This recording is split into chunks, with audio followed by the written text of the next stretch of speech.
Moja kati ya matatizo ambayo yanawakumba vijana wengi hapa nchini ni uraibu wa aina mbalimbali, na hiyo kutokana na changamoto kadhaa ambazo wanazipitia na kupelekea pia jamii kuondosha ama kupunguza rasilimali watu. Pili Misana yeye ni mwanamke ambaye ni mkurugenzi mtendaji wa Pili Misana Foundation Sober House. Akaliona tatizo hilo baada ya kufanya kazi kwa muda mrefu za kijamii tangu akiwa mtoto. Baada ya kuona hayo akaamua sasa kufungua Sober House. Ni yapi anayafanya katika Sober House? Changamoto ni zipi? Na sisi kama jamii namna gani tunahatarisha ama namna gani tunachangia katika uraibu ama matumizi ya vilevi kwa jamii zetu? Hayo tutakwenda kuzungumza hapa nikiwa na Pili, na kwa sasa tusikilize kwa ufupi wasifu wake. Pili Ramadhan Misana. Mwaka 2012 alianzisha Pili Misana Foundation Sober House kama taasisi ya kijamii isiyo ya kiserikali inayotoa huduma za tiba ya uraibu, ushauri nasaha, marekebisho ya tabia pamoja na uhamasishaji wa kijamii kwa waraibu na familia zao. Tangu kuanzishwa kwake, taasisi imepanuka kutoka kituo kimoja hadi vituo 7 vya huduma. Kupitia vituo hivyo, zaidi ya watu 3,000 wamepata msaada wa matibabu na ushauri, wengi wao wakirejea katika maisha ya kawaida na kuanza upya kwa matumaini mapya. Pili amekuwa mwanamke kinara katika mapambano ya kupinga dawa za kulevya na kutunukiwa tuzo kadhaa kutoka kwa taasisi na serikali. Kazi zake zikilenga kujenga jamii inayotambua athari za uraibu, inayotoa msaada kwa waathirika na kuamini katika uwezekano wa mabadiliko na uponyaji. Mbali na shughuli za taasisi, Pili Misana ni mke, mama wa watoto 4 na mjasiriamali. Pia hushiriki katika shughuli mbalimbali za kijamii na kufanya kazi kwa karibu na makundi tofauti ndani ya jamii. Katika muda wake wa ziada hujihusisha na uandishi wa hadithi na maandiko ya ubunifu. Ameandika miswada mbalimbali ya hadithi na pia ni mwandishi wa skripti za filamu. Aliwahi kushika nafasi ya pili katika mashindano ya uandishi wa skripti za filamu yaliyoandaliwa na kituo kimoja cha televisheni Dar es Salaam. Pamoja na kazi yake ya kuwasaidia waraibu wa dawa za kulevya, pia amekuwa mlezi wa watoto yatima. Ndoto yake ikiwa ni kuanzisha kituo kikubwa cha kulea na kusaidia watoto yatima ili kuwapa malezi, elimu na mazingira salama ya kukua.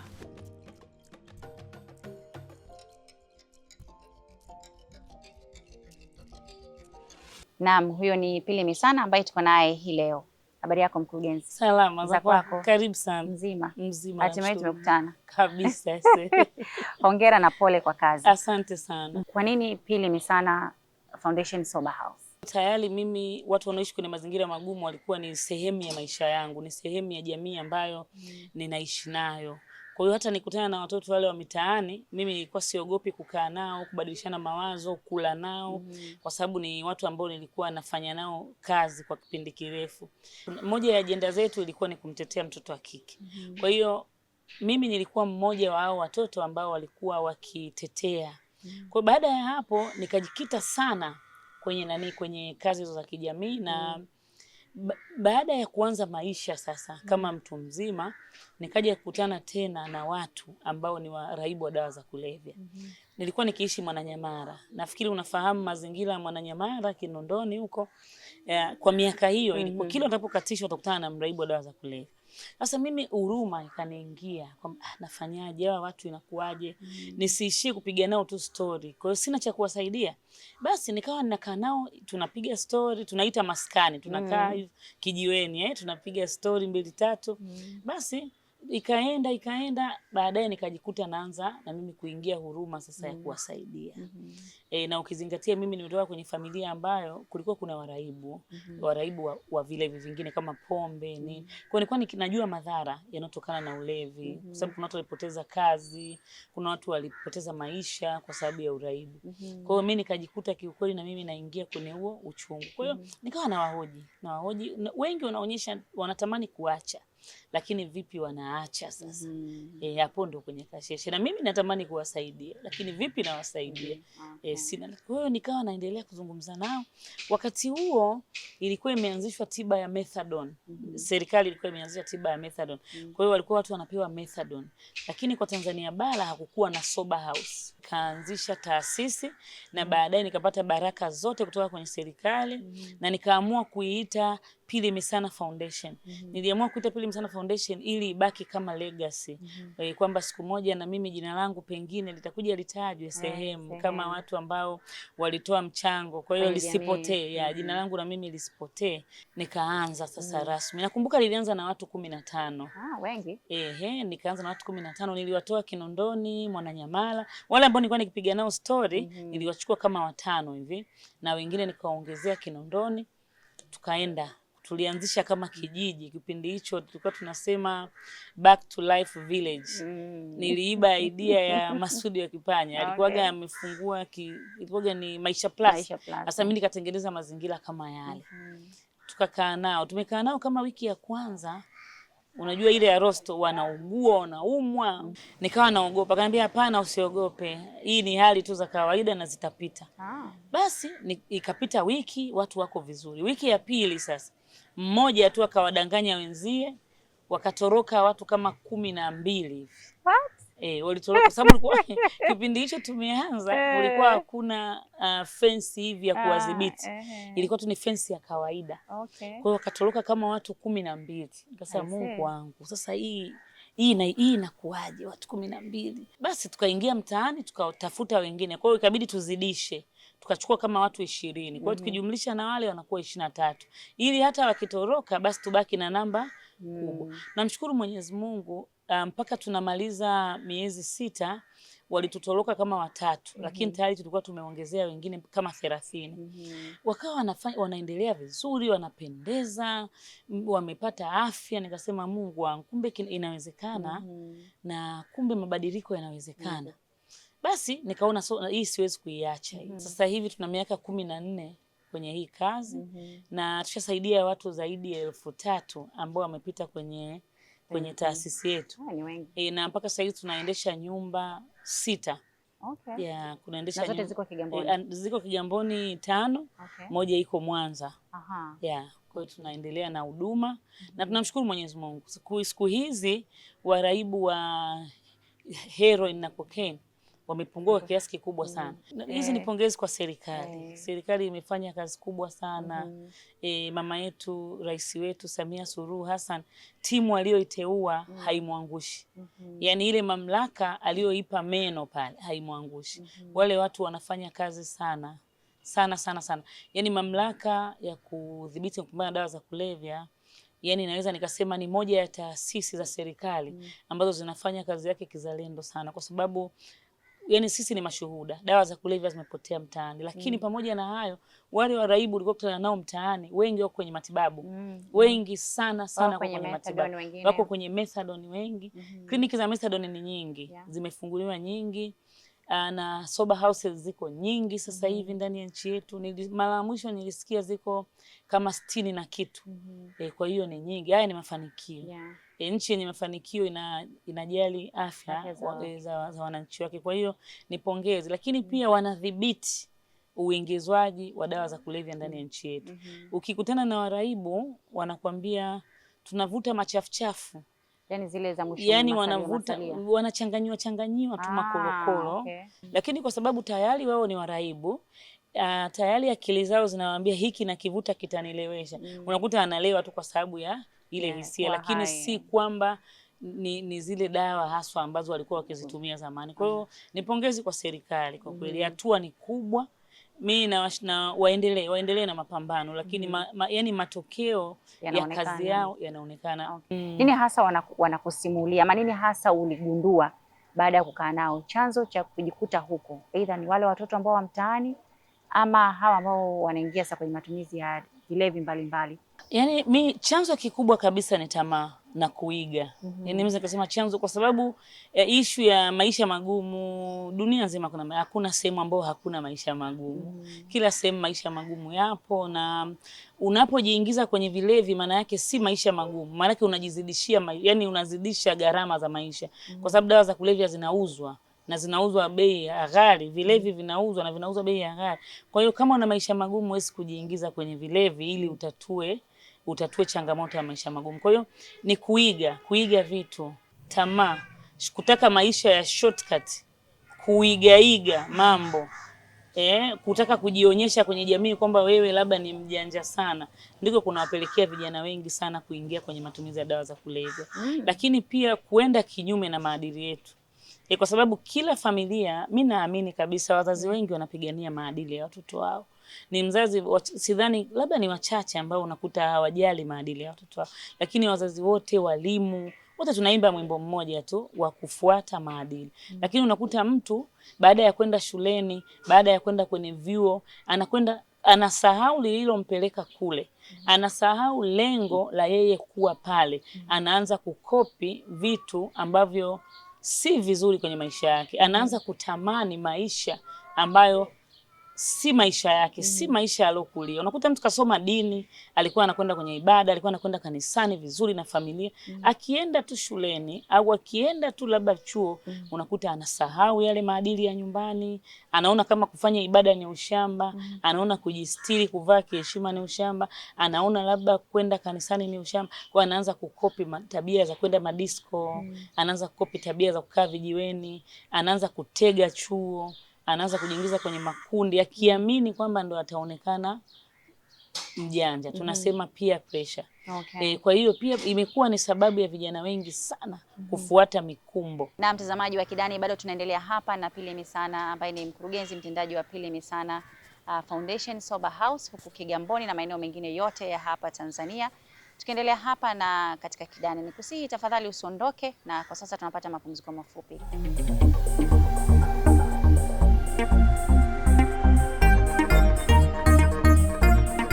Tunarejea baada ya mapumziko hayo mafupi na bado tunaendelea hapa na Pili Misana. Wanawake baadhi ambao niliwahi kufanya nao vipindi ambao walikuwa wakitumia dawa za kulevya ama uraibu mwingine wowote wa pombe, bangi na kadhalika.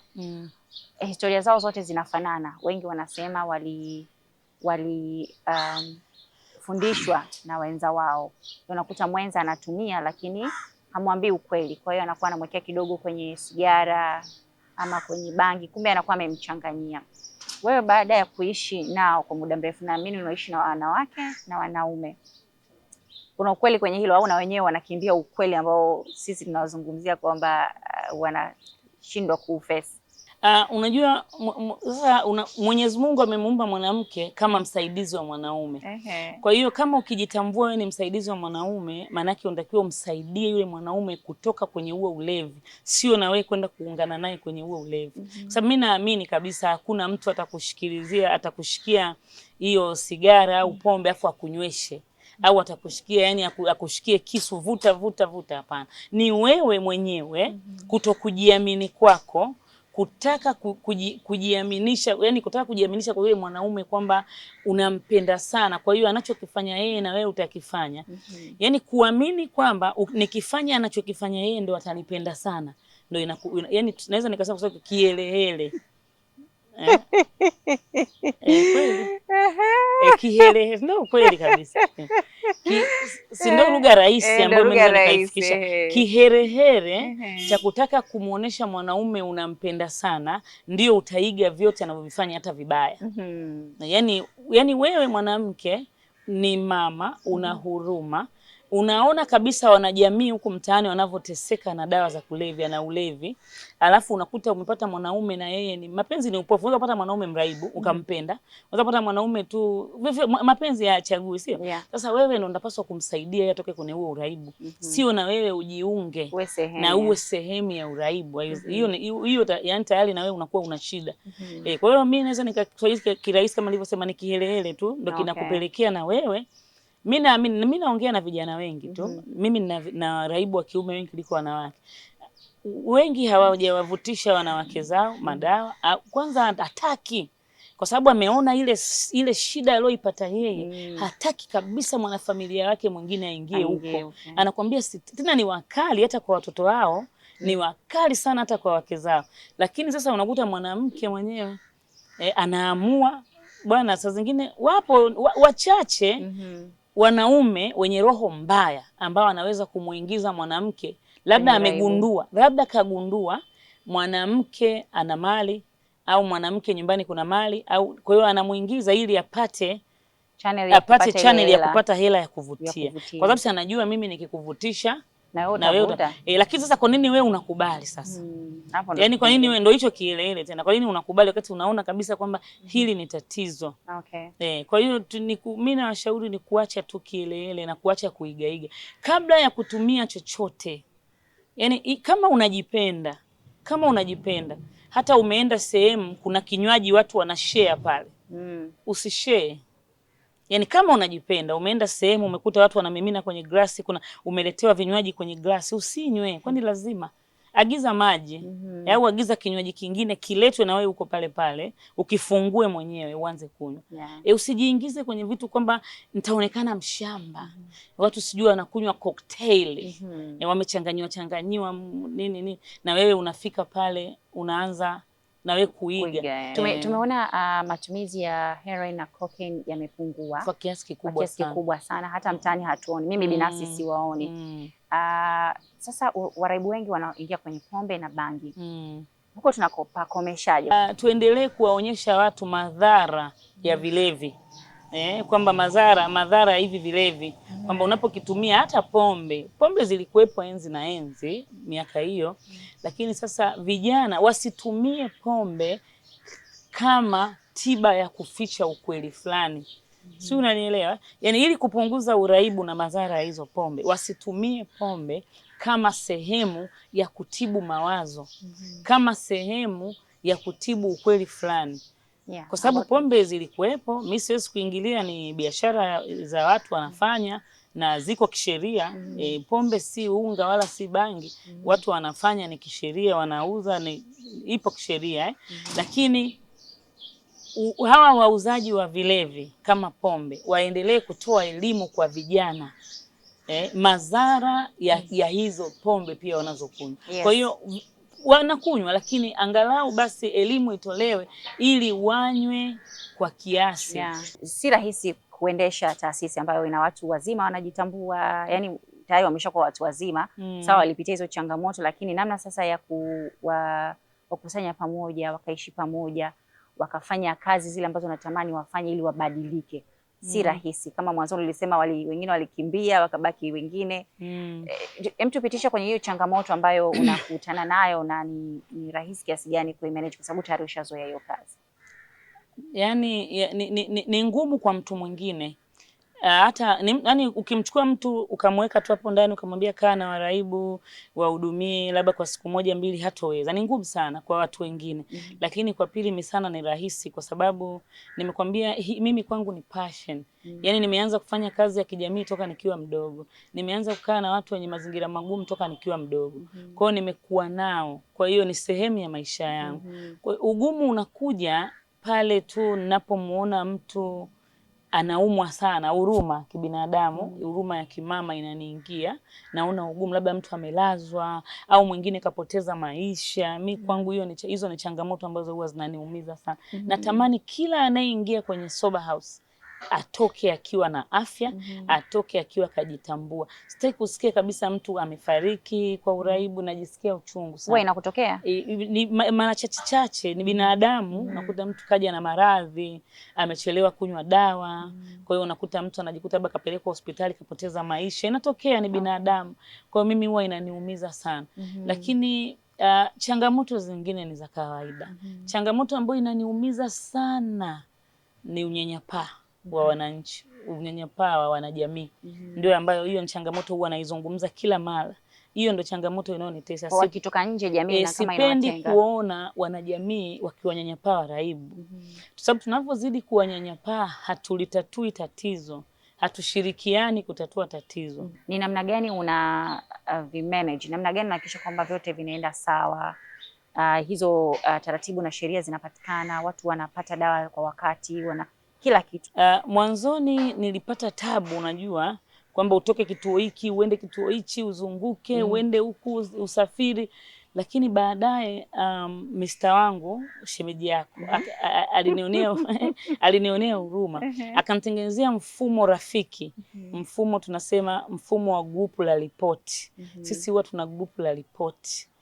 Grupu maalum kabisa kwa watu wote ambao tunafanya kazi kwenye taasisi yetu. Kwa hiyo kinachofanyika Mwanza sasa hivi, kinachoendelea Mwanza kinawekwa pale kama update. Ninakiona kama Mwanza sasa hivi labda kuna mtu anaumwa, inawekwa pale. Labda sasa hivi kuna kibada, kuna labda tumepika ndizi, tunaona pale. Labda usafi unaendelea, tunaona. Kwa hiyo hile inarahisisha kufanya mawasiliano yawe rahisi kuliko kusema nitatoka leo hapa nitazunguka kote. Lakini kwa kupitia group, siku hizi mitandao imeturahisishia. Kwa kupitia group najikuta nafanya kazi kirahisi sana. Furaha yako kubwa ni kuhakikisha kwamba mtu akitoka hapa anakuwa mzima, Amerikava. Baadhi hutoka na baadaye hurejea kwenye matumizi. Na wengine kwanza ni namna gani unahakikisha kwamba wanaotoka hapa hawarejei? Lakini pia ni namna gani huku ndani unahakikisha kwamba hakuna anayeingiza kilevi chochote kwa ajili ya aidha kumuonea huruma mtu kwenye rosto na kadhalika? Na program huwa ni ya muda gani kisha kwamba mtu anakuwa vizuri kabisa mpaka anatoka? Mimi naomba nianze na namna gani nafanya watu wasiingize. Kwanza, wanaofanya kazi kwenye center asilimia kubwa ni waraibu waliopona. Tofauti ambaye sio mraibu ni nesi, secretary, labda social workers, daktari hao, lakini asilimia kubwa ni wao kwa wao. Lakini nimekueleza tunafanya kazi kwa group na tunaweka update kila mara. Sasa hivi hapa mimi na wewe tumekaa tayari tupo kwenye group kwamba nani madam amekaa na watu wanamrekodi, tupo kwenye group tayari. Akiingia mtu getini, alikuwa pale amekaa mtu anatupiga picha, wewe uone, kula kitu tayari wewe unauza sura kwenye group letu kule.